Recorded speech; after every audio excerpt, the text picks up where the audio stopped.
سنیں قرآن میں اللہ تعالیٰ کیا فرماتے ہیں، وَأَقِیمُوا الصَّلَاةَ وَلَا تَکُونُوا مِنَ الْمُشْرِکِینَ۔ دیکھنا نماز کو قائم کرنا، مشرک نہ ہو جانا۔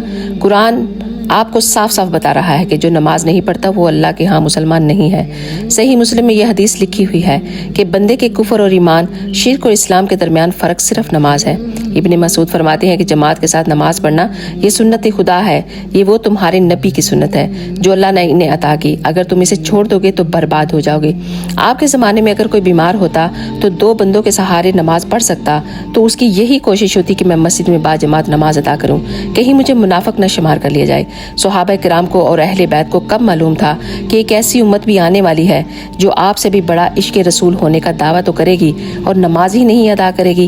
میرے پیارے بہن بھائیوں، اگر آپ اللہ اور اس کے رسول سے محبت کرتے ہو نا تو کبھی نماز کو مت چھوڑو۔ نماز کے لیے دنیا کو چھوڑ دو اور دنیا کے لیے نماز کو مت چھوڑو۔